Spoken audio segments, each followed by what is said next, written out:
William John Rogers, an attorney out of Petaluma, California, license number 154219, is representing Chabad of the East Bay, Rabbi Yehuda Ferris, is representing him as a trustee of a late cancer patient's trust. But you want to hear something really bad? You want to hear something really, really low? Just listen to this one, okay?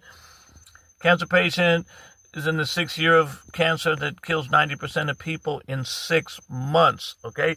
A year before he passes away, this guy, William John Rogers, writes a trust for him, and he says, I own half of this $2 million house in Berkeley, 1810 Grant Street, down by Ohlone Park. Black and white trust. He had 2 daughters that never spoke to him in the whole 6 years before he died. They confessed as much in court. So he says, I'm giving a quarter to daughter 1. I'm giving a quarter to daughter 2 of my half of the house. I'm giving a quarter of my half to my 3 poor elderly Jewish siblings. And I'm giving another quarter to the trustee, who's a multimillionaire, lives in a big mansion, real estate tycoon. And that was a year before he died, when he was stable. Then, supposedly 4 months before he died, then he fell into a coma. The last 6 months of his life is very typical, right? In the hospital 4 times. Yeah, he takes some medicine to kind of wake up a little bit, but the coma was always there. It wasn't ever cured.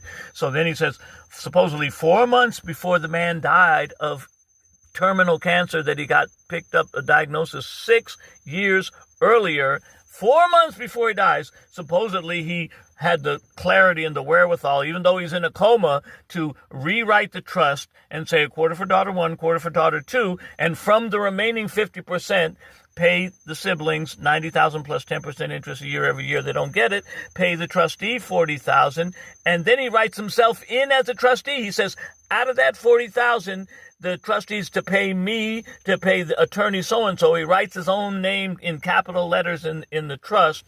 That's making himself a beneficiary in the trust. And now he's ended up getting, at the end, 5 years later, the siblings, who were supposed to get $90,000 plus 10% interest a year, got $4,000 5 years ago. But Mr. Rogers got $57,000.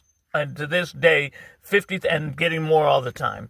And this is a guy he says that he met with the guy who was in a coma. He didn't meet with the guy. He's 50 miles away in Petaluma. And he's saying that, well, we tried to give the siblings their $30,000, but they didn't take it. He has not one shred of evidence to his bogus, perjuring lies that he made an offer to the siblings. He never made an offer to the siblings. Prove it. Prove it. This is a public challenge, Mr. Rogers. Prove that you offered them a settlement. You never did.